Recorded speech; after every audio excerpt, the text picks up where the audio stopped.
Hey everybody, I'm Yvonne Williams with Back to Earth Creations, and in this video I want to show you guys how I am making this sheet melt. This is I don't have a name for it, so if you guys have an idea for how we should name this sheet melt, let us know down in the comments below. And this is just cardstock that I've taped together to make a frame, because we get our sheets of glass from Art Glass Supply or delphiglass.com, and they tend to be in 12-inch squares.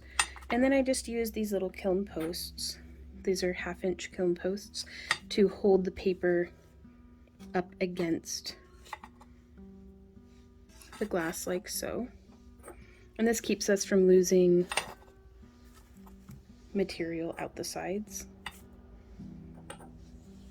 Also, I do have this on thin fire bullseye kiln paper, or bullseye thin fire. It's kiln paper. You could do this on kiln wash. I wouldn't, just because I'm lazy and I don't want to scrub the back as hard as I would have to. And the thin fire does a really great texture on the back. Like, it's very, I'm gonna show you here on this one. This one still needs cleaned off the rest of the way, but you can see how smooth it is. And we actually stacked 4 pieces of scrap, so that you can even get some little bit of variation and stuff that way. But it's so smooth, whereas with kiln wash, I don't get those results, at least. So setting that, oh, actually, this is a great opportunity to show you this sheet melt is what we're going to be making, something very similar to it. So we have a base of peacock green in an opalescent or opaque, and we're going to come through with some coarse grain string of pearls opalescent, and this reacts wonderfully with the peacock green as well as with the turquoise that we're going to be using. And I'm just going to liberally shake this.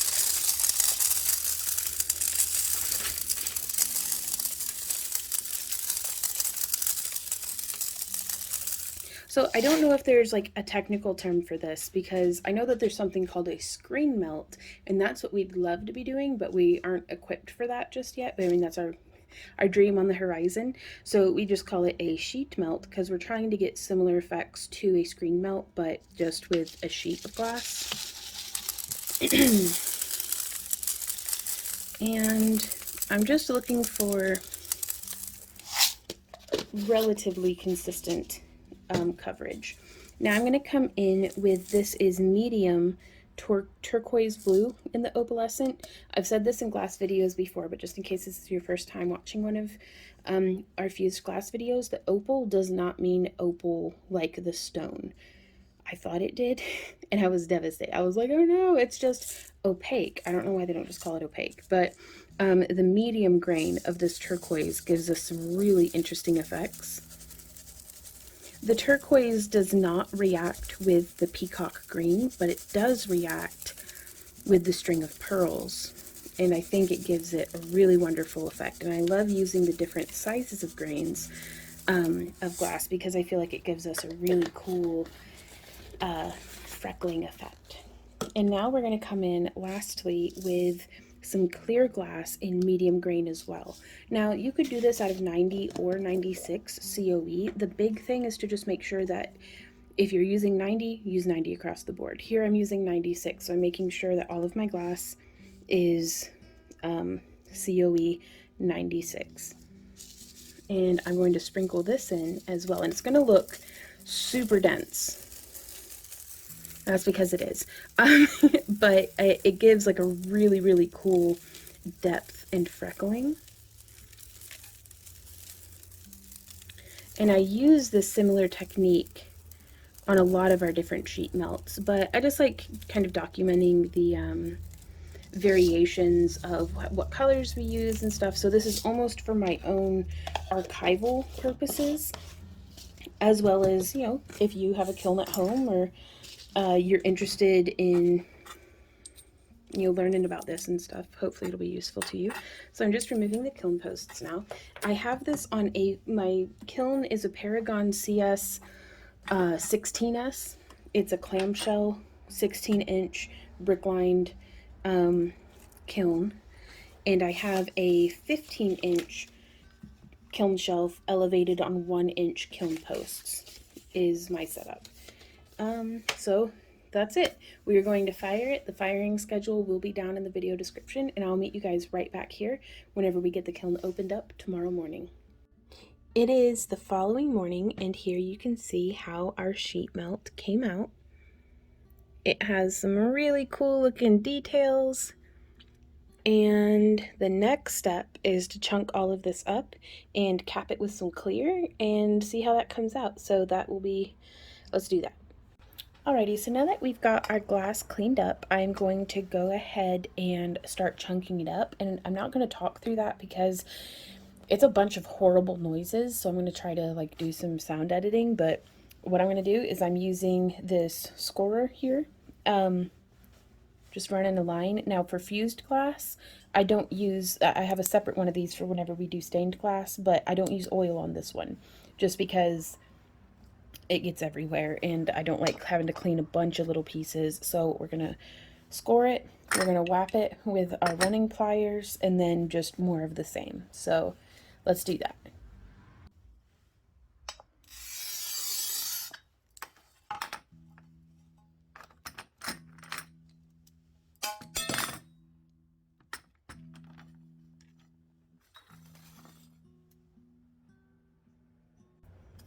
Now I'm going to be using these tile nippers to chunk it up into kind of the medium-sized pieces that will then get chunked down into sixths. Sixths. Oh, I don't know how to pronounce that.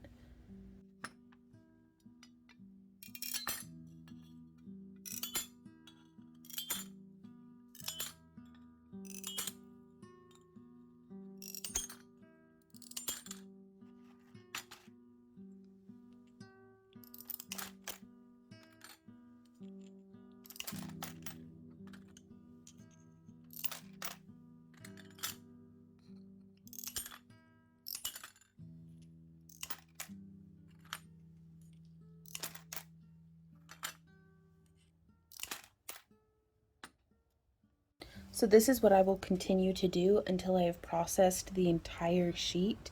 I try to, like, each one comes out so different that once we have the batch, I try to, you know, make it kind of last as long as possible. So we'll put it into our subscription boxes. We put them up on our weekly shop updates and stuff, but we try to do it sparingly. That way we can, you know, make this one color stretch as far as possible.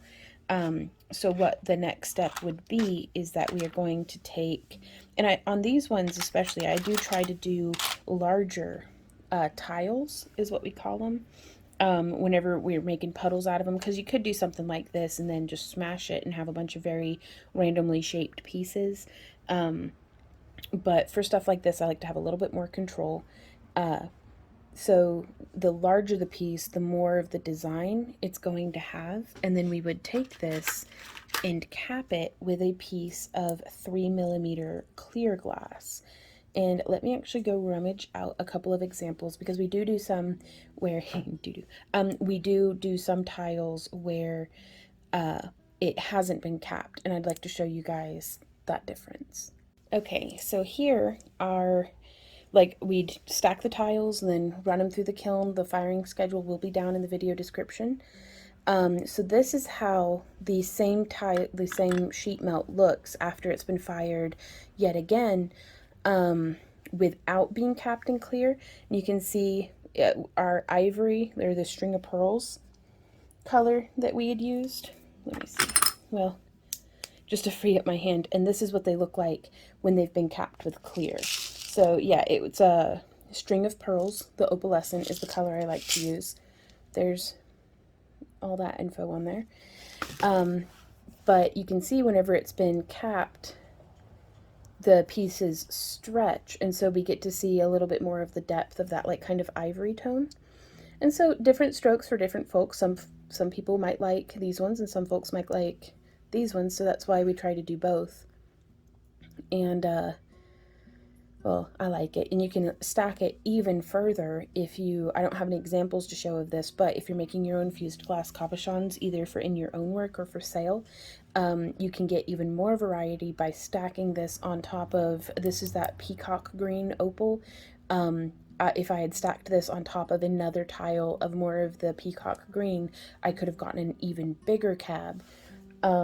And so just the higher we stack it with more stuff kind of going on, the more it's going to stretch and kind of give us a really cool depth and view into the glass, especially with where all the little clear glass that freckles that we had sprinkled on. So just the more layers we can build up and then stretch, the cooler I think it looks. So I do hope that this tutorial was helpful to you guys. If you have any questions, comments, or ideas, please leave them down below. All of the techniques that I've shown here also do work well for if you have like a microwave kiln. And while I do not have one, the one that's been recommended to me by friends of mine who do have one will be down in the video description as well.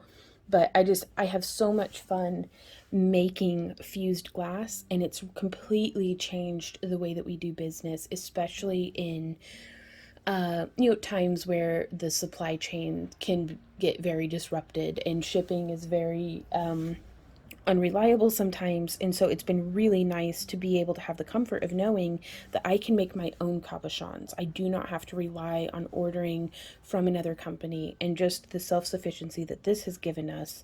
Man, I'd highly recommend it to anybody interested. So I do hope that this video was helpful to you, and I will see y'all next time. So, oh, all the stuff for like social media and clicking buttons and things like that is down in the video description as well. And so if you want to get some of these cabs or support the free tutorials on this channel, please consider joining our craft along club or Happy Crafter Club. Links for that are down below. But I'll see y'all next time. Thank you guys so much, and until then, happy crafting. Bye.